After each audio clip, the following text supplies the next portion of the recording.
everyone to another episode of the Unquestioned podcast with Debaere and Willem Himpe. But Luigi, how are you doing? Great, better than you. Apparently, you sound like you have a bit of a cold. Yes, so maybe for the listeners, my voice is a little bit, let's say, a little bit deeper.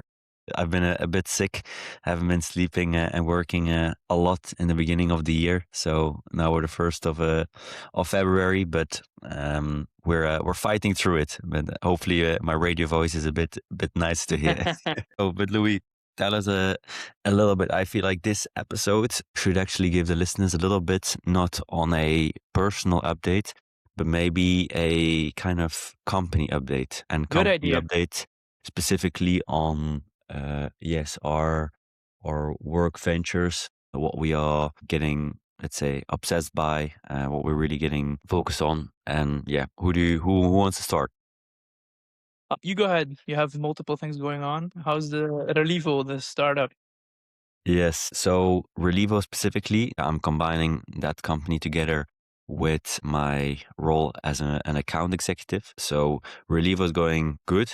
The only thing is that I've seen is in the last, let's say, 6 months, I've really optimized everything for be able to combining it with my corporate job and my Relevo job. So I've seen a lot more people as well. First of all, customers starting to get used to the technology. So a year and a half ago, it was still or 2 years ago, very new. And now I see in the market, specifically in the event tech, people being more and more obsessed about the hot new thing. And the hot new thing is, of course, agents and the capabilities of that.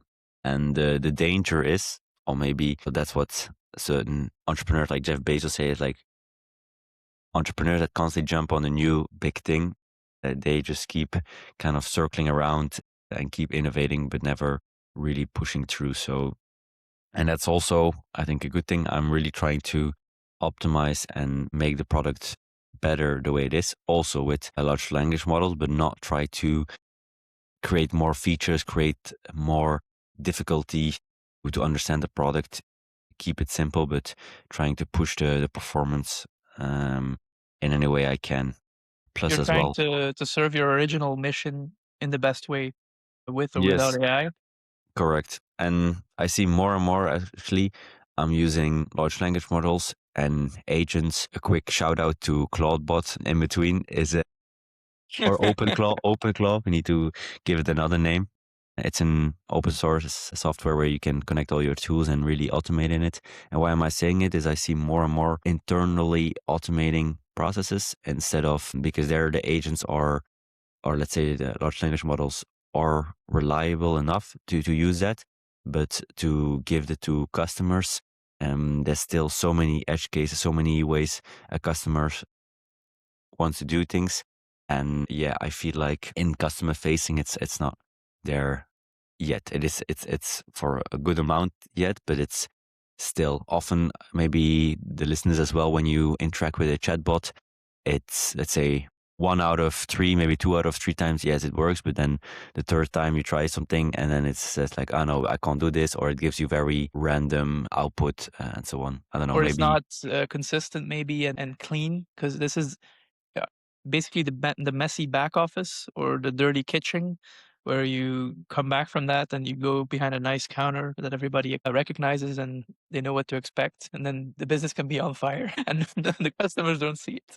They don't see it, and the AI agent just internally like sees my let's say my fire, and they help me a little bit in blushing it, and maybe creates here a little fire. It doesn't matter because it's an implementation detail Voilà. for people. Or shout out to one of the earlier episodes, but that's a quick update. And from the standpoint of the Siemens / Mendix as account executive, very briefly, is like I started that role because I really wanted to get better at sales, really understand how software at a massive scale gets implemented, gets sold, gets maintained. I'm in a position now where I really can do the whole, let's say, sell from A to Z, Get from contracts. the contract and so on. And one extra thing I wanted to add, first of all, I'm really learning a lot, and I think it will help me throughout my career. And I can really advise people that wants to be in a tech company, it's really important to be able to sell it as well, because you learn how to ask good questions. You learn how to, okay, how is this product really used? Yeah, all of these questions help you as a salesperson selling more, but also as an engineer, better building products that actually bring value, instead of just, there's a new technology, let's implement it into our product and let's hope for the best. So that's why I can really recommend it. Amazing. I have one follow-up question. How Mhm. has your for Relevo, how has your message changed over the years? Not your approach, because you've become a better salesman, but we know that people, like at a conference or whatever, even on the phone, they will tweak their messaging a bit by bit. Have you made any changes to like your core pitch to a new audience, somebody that's never heard of Relevo? Has that changed? And like I said, the very first pitch is terrible. We're often, as a startup founder, focus too much on features and you can do this and this and that. The pitch I saw merge, or no, let's say more and more evolve into an extremely focused on business outcomes and what it could mean for them. And that is, yeah, you just learn over time.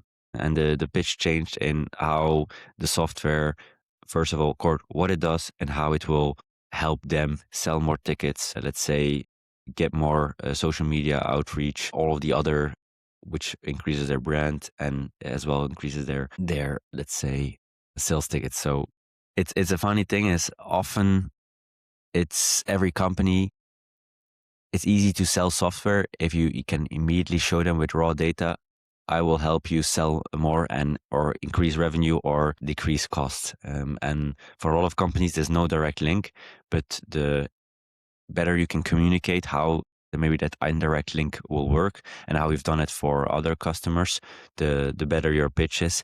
And that's the thing, is why do people want to change? Because they want to change the status quo to improve their process, and it's risky change.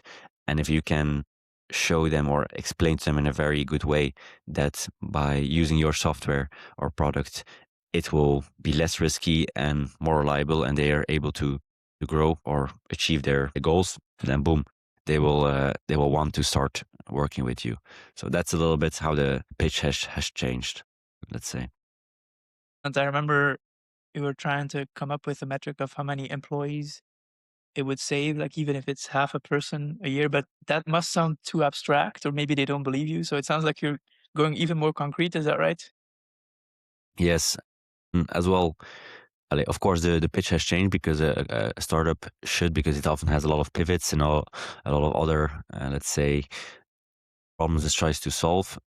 Yeah, it's like saving employees, or let's say making them stay longer so that you save money. That is, let's say, a very difficult measure to say, like, okay, if an employee now stays for 6 months longer or a year longer because they Mm. have a very, let's say, good net promoter score, or they're very happy in the company. They're happier. Who cares?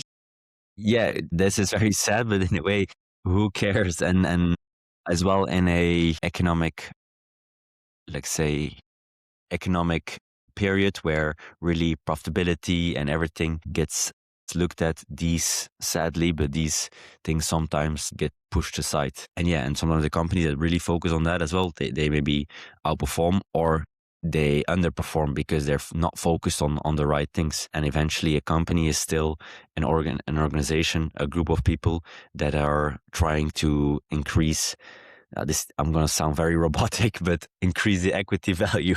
Okay, they kind of have a mission and so on. But if it's a company for profitability, you have investors, people putting money behind you. They hope to get a return because these are their savings, and they hope to, yeah, regardless, but to the money that they gave you, get a little bit more out, and not just give your money as a non-profit slash, yeah, a random gift.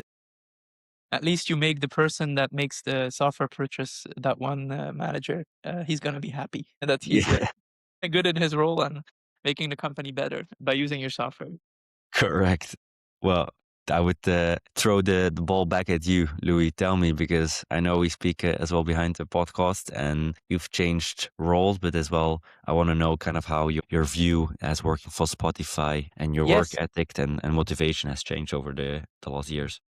Well, first, what hasn't changed, I'm still in Ghent. I have a bit of a nicer view. I'm still at Spotify, but I have changed roles internally. Something I really like about large companies is it's often not very hard to change countries in the same role or even do something like maybe not completely different technically, as in the nature of your job and what you do daily, but you could be working on a different product within the company. And I kind of did kind of a in between structural change. So the way the company works is, and we also have a lot more users, 700 million plus active users since I joined. You can attribute that to anyone. The the craziest company, let's say, in the music industry, Yep, or one of the craziest tech companies in Europe. 100 billion in market cap. We have hundreds of what we call feature teams, and I might have explained this already, but those are focused on owning a particular touch point with the user. So something that the user knows, they are responsible for maintaining, Improving meaning fixing probably as bugs well. and so on. And so we have teams for everything you can think about. The artist page, the playlists, search. Search is probably like more than one team. Home, like everybody's home because it's algorithmically driven. The content that you see is different for everyone. We have tests running all the time. Home has like, I remember looking through the support channels, and there's like 10 channels just for home when it comes to like the aesthetics and the recommendation algorithm. Yeah, logical. It's like the first thing they see. The Yes, yes, and best default also settings that we they try decide. to dictate what you should listen to next. You've got, if you notice, you'll have music, podcasts, audiobook, and more that you can tap on at the very top. And then the most important thing, we are basically at our core still an MP3 player. We have right above the three buttons on what that we call the tab bar at the bottom of the screen: home, search, and your library. We've got um, the now playing bar. Hmm. And if you tap on that, as you know, you'll see the album cover art, what you're listening to. That's called NPV internally. Very simply, now playing view. And on that view, again, there's a bunch of teams that own things. Okay, it goes on and on. There's different cards. One of them is a lyrics card, and I used to work on team that owned that. So just the lyrics, that was our only thing. We had to make sure that worked, but we also had to keep track of things on there. And so the way it works is then the teams, of course, work together. So we would work together with the team that owns the now playing and whatever when necessary. And so the team is about 10 to 15 people max. And after 2 years, I made a change and I literally swapped places with somebody that was working on an infrastructure team or platform team. And those don't really serve the end user. They are a lot more visible to the outside, which means it's harder to explain what I do now. That was one of the things that I like the most. That the lyrics is very, very easy to show people what it is. But now I'm responsible together with some colleagues for navigation in the app. Now that's an abstract concept. I already told you we have different parts of the app, but this infrastructure team basically has to make sure that all the other feature teams can work as quickly as possible. Iterate, um, ship quickly by maintaining and making sure migrating. For example, one of the things we're responsible for is links and deep links. If I share a song with you, a track on WhatsApp, that track has to open the app if you tap on it and take you to the song. That's obvious, but what if the app is already open and you're listening to something else, or the artist page is open, or you're in the middle of a podcast? What has to happen then? And so we kind of make these decisions for the other teams, and then they have to basically be good citizens and make sure that Hmm. they follow The certain rules. So standards. Yes, standards, exactly. And it's a little bit more long term because we have to like make plans in 3 years. How's the app going to look? Are we going to support whatever we want to support to be competitive? And it feels a That's little bit like a constant politician tweaking. in that way. Yeah. Like it feels a bit like a politician maybe to go double click on that because you say, okay, and when you were working at the lyrics level, there's a lot of tweaking, trying out new things constantly, and then now you cannot do that. It's very maybe a little bit more talking, thinking, strategize. A lot more meat. Yeah. A lot more organizing. And do you like that? Because sometimes programmers don't like that because it's pulls them away from the code, but maybe yeah, it pulls You you would in think and that I into don't. another It's not my thing to be a politician. Ever another politically do. correct one. Yeah. Yeah. It does serve me better because sometimes I explain my job in simplified form. I tell people what we do is write 50 lines of code every week, just that, and then read other people's 50 lines, and that's it. But we have to be very careful about those 50 lines of code because every week with an update on the App Store, they go live to 100 million people. Hmm. And just in the way the things that I do best are thinking for a long time about, is this the right rule and process to implement? And what are going to be the long term effects? Is this a good architecture? What have we learned from the past? And so, yeah, it is actually a lot of fun, even though you have to, align with, we have an app for Android and now also for TV and for the Apple Watch. And then you have to make sure that you don't create conflicting things and that Hmm. we have a good, yeah, a seamless product and that people don't get confused. Maybe yeah. One last question actually that I wanna or that I want to dive deeper in is because you were part of the one of the features of one of the let's say the lyrics, one of the car team, but there's so many from every single part of the app, and then now a bit more on a higher level with the linking and more on a let's say platform level higher up. How how do you feel that Spotify, are they still very well connected with the listeners and the customers and creating the product based of what they want and what they love? And the reason why I'm asking it, because I'm seeing it in my personal corporate company as well, how the company started from a startup where R&D was sitting just next to sales and really closely was able to iterate and create a product based of what the customer wants, to now a very big company where it's everyone is a little bit more on their own island and it gets tougher and tougher to get the insights from the customer into the product. How does that actually, because you've seen the two sides still well, or maybe getting tougher and tougher to manage at Spotify? Yes, it's good that you call this out. Most of the complaints that I get, besides can I get premium for free? That's the first question I always get. Is that somebody coming to me with a very personal, specific favor or a way that they want the app to work for them. Like, oh, it doesn't neatly integrate Hmm. with my speaker or my car. I would like subtitles on my podcast or whatever. And usually my answer, not what they expect. They think, oh, there must be a good reason, like for you to consciously decide not to support my case and to make my life better.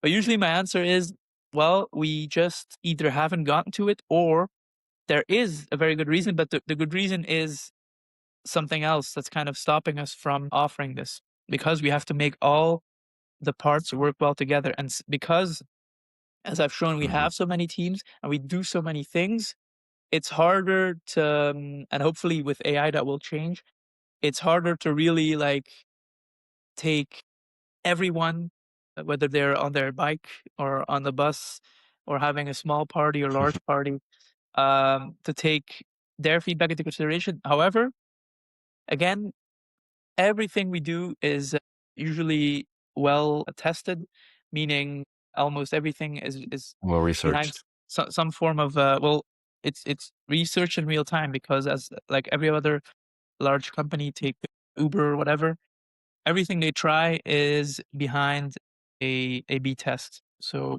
some people get served one version Hmm. or a test group, and then some people get the new experience, and we very quickly can analyze the results if people spend more or less time in the app, for example. And so we do that. We do it for large cohorts in the aggregate. But yeah, you have to make decisions at a certain point. Yeah.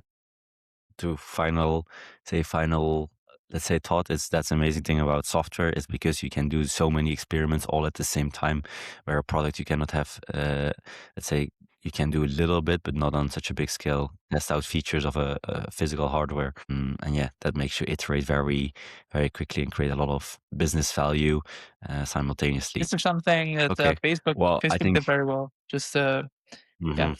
to wrap things up, they had so many users, they didn't even really test the quality. They would just ship it to a very, very small percentage, and yeah, reasoned from that.